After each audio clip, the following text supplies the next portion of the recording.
one common element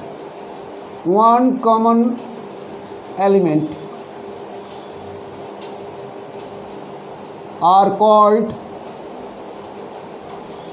overlapping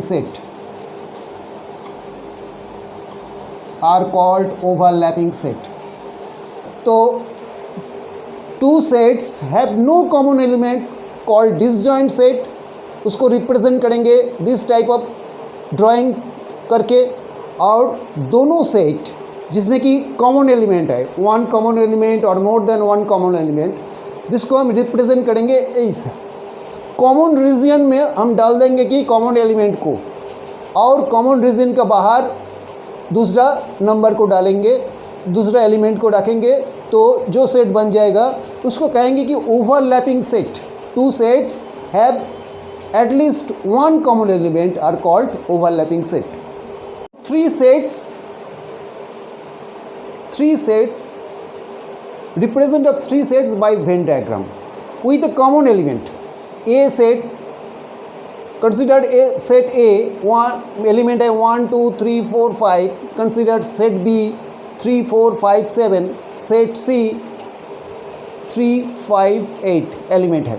इसका common element है 3 is the common element. ये तीनों सेट को हम वेन डायग्राम में दिखाएंगे। कैसे? Write a circle for, draw a circle,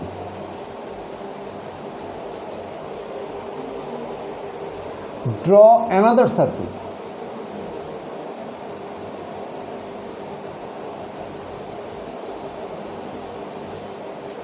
draw another circle, 3 circle. एक सर्कल रिप्रेजेंट करेगा ये ए सेट, दूसरा B set and third C set. अभी ये तीनों डायग्राम में कॉमन रीजन कौन है? कॉमन रीजन है, देखो ये है कॉमन रीजन, दिस तीनों सर्कल में ही है। दिस ए सर्कल में है ये region, this region, B circle में है दिस रीजन, सी सर्कल में भी है दिस रीजन। तो कॉमन जो रीजन है उसमें कॉमन एलिमेंट को डाल दो। 3 is the common element, yes 3।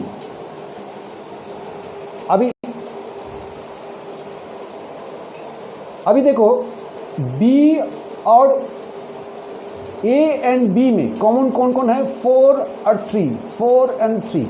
A and B का कॉमन रीजन कौन है? ये ए एंड बी का कॉमन रीजन, इसमें क्या आ जाएगा? 3 तो आ गया और आएगा 4। ओके, अभी बाकी जो एलिमेंट है 5 भी कॉमन है, 5 ऑल्सो कॉमन, 5 इधर 5 इधर 5 भी कॉमन है, 5 कॉमन है तीनों में, 3 3 3 5 5 5। ये कॉमन रीजन में और एक एलिमेंट डाल दो 5, 3 5 और 4 is common between A and B. A and B का कॉमन रीजन है ये, 4 को इसमें डाल दो। अभी बाकी जो एलिमेंट है, अब बाकी जो ए सेट में जो एलिमेंट है और क्या है? 1 2 1 2 1 2। तो ए सेट में आ गया क्या?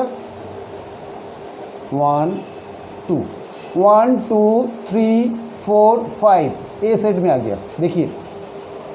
देखो बी सेट में क्या आया? बी सेट में 3 4 5 7, बी सेट में आया 3 4 5 7 लग चाहिए, 7 दे दो। सी सेट में क्या है? 5 3 5 8, 3 5 तो ऑलरेडी इंक्लूडेड, अभी 8 दे दो इसमें।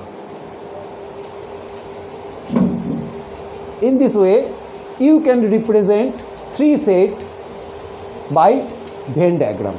Okay, now representation of sets along with universal set. इसके पहले हमने बोला कि यूनिवर्सल सेट को तुम अब लोग क्या करेंगे? रेक्टेंगल से रिप्रेजेंट करोगे। कैसे? This way.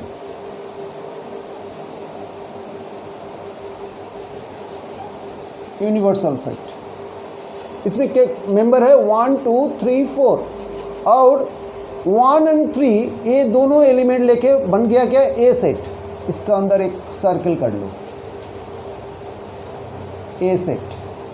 ए में क्या है 1 और 3 1 और 3 और यूनिवर्सल सेट में क्या है 1 2 3 4। तो 1 3 ऑलरेडी इंक्लूड हो गया यूनिवर्सल सेट में और रहेगा क्या 2 और 4 2 4।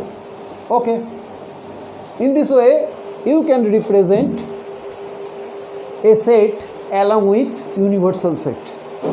Okay, now I will start exercise 1b.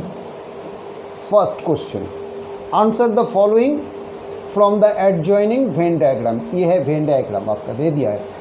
इस Venn diagram से you have to answer the question. Write the set by roster method. Write the set A by roster method. लिख देता हूँ सेट ए रोस्टर मेथड में लिखो element क्या है A B C very simple. Next बोला है write the universal set U in the tabular form. Universal set A पूरा है, इसका एलिमेंट क्या है A B C E F. Universal set U tabular form में A B C E F। And third question fill in the blanks using belongs to not belongs to. अभी देख लीजिए ये जो एलिमेंट है ये ए सेट में है, यस है, तो इधर आएगा एफ बिलोंग्स टू। ई जो एलिमेंट है ई एलिमेंट ए सेट में है, ई एलिमेंट ए सेट में नहीं है, तो इधर आएगा नॉट बिलोंग्स टू। अभी देख लीजिए नेक्स्ट सी में एफ जो एलिमेंट है F belongs to A dash. What do you mean by A dash? A dash means complement of A, complement of the set A। मतलब कि ए सेट का बाहर में यूनिवर्सल सेट में जो एलिमेंट है उसको कहता है ए का कॉम्प्लीमेंट। ए सेट में है क्या ए बी सी, ये तीनों एलिमेंट लेके आ गया ए सेट। लेकिन यूनिवर्सल सेट में और भी एलिमेंट है E and F. A dash is a another set, A dash is a another set जिसमें कि ये तीनों एलिमेंट छोड़ के आउट जो एलिमेंट है O. That mean A dash equal to set A dash equal to E और F. ये दो एलिमेंट लेके जो सेट बनता है उसको कहते हैं A dash, complement of A. तो देख लीजिए F belongs to A dash, तो इधर आएगा epsilon. 3 answer the following from the adjoining Venn diagram. Venn diagram दे दिए हैं A set, here is B set.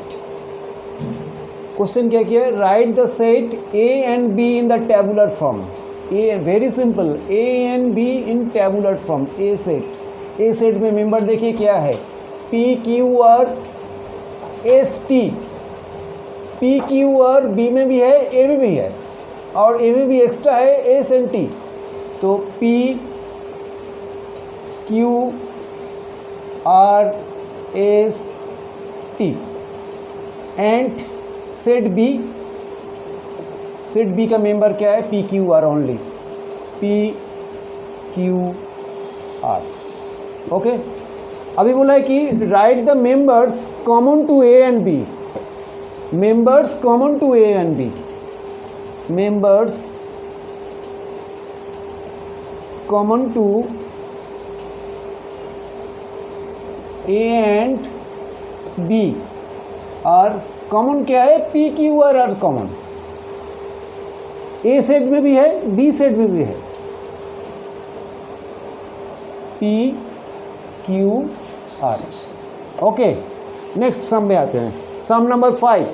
Some number 5 में क्या बोला है ए सेट दे दिए। Set A in tabular form 0 2 4 6, set B in tabular form also 0 3 6 9, then represent by them Venn diagram. दोनों set दे दिया है, you have to represent it in Venn diagram. अभी देख लीजिए क्या इन दोनों सेट में कॉमन एलिमेंट क्या है. कॉमन एलिमेंट है 0 0, कॉमन एलिमेंट है 6 6. सो इसको कहते हैं हम ए सेट. कॉमन एलिमेंट है तो हम ऐसे करेंगे ओवरलैपिंग सेट, दोनों को कहते हैं ओवरलैपिंग सेट बी. अभी कॉमन जो एलिमेंट है 0 एंड 6 कॉमन पोर्शन में डाल दिया. ए पोर्शन में और क्या है 2 और 4, 2 4. बी में क्या है 0 3 और 9, 3 and 9. All are very simple. Okay. 8. Here is 3 sets. X element है 2 4 6, Y 3 6 9, Z 4 8 12 16. And 3 sets are in tabular form. Identify बोला है कि identify the disjoint and overlapping set among X and Y. Part 2 Y and Z. Part 3 Z and X. Also show them by Venn diagram. पहले आते हैं कि x and Y. इधर में देखिए x 2 4 6, y 3 6 9. There is a common element 6. So these two sets are overlapping set. Therefore x and y are overlapping set because they have common element 6. इसका Venn diagram क्या होगा. x y common region में common element और other element इसी तरह रहेगा. X set में 2 4 6, Y set में 3 6 9. Okay clear. Some part two में बोला है कि वाई एंड जेड. इधर आ जाइए. Y means 3 6 9 3 element, Z 4 6 12 16 4 element. तो and there are no common element 3 6 9 and 4 8 12, no common element. So these two are disjoint set because they have no common element. इसका हम Venn diagram करेंगे तो ये मार्च नहीं होगा, अलग अलग ही रह जाएगा. Next Z and X and Z. X 2 4 6 and Z 4 8 12 16. Here 4 is the common element. So these two sets are Z and X are overlapping set as they have common element. इसका डायग्राम क्या होगा. इसी तरह common element में element 4 रहेगा as 4 is a common element and other element इसी तरह रहेगा. Okay, see you soon in your next class. Goodbye.